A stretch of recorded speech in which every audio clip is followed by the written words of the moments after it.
महंगी गाड़ी पर फैंसी नंबर प्लेट लगाने से क्यों रोका? इस्लामाबाद में खातून कानून शिकनी से रुकने पर आपे से बाहर हो गईं।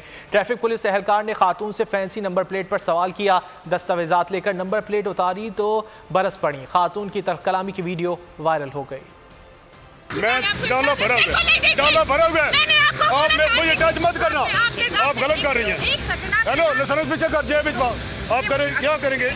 आप गलत कर रही हैं। पैसे का नशा और तकब्बुर, गलती और ऊपर से सीना जोरी। इस्लामाबाद में खातून ट्रैफिक पुलिस एहलकार से उलझ पड़ी। एहलकार ने मर्सिडीज में सवार खातून को रोककर फैंसी नंबर प्लेट पर सवाल किया। चालान के लिए दस्तावेजात तलब की।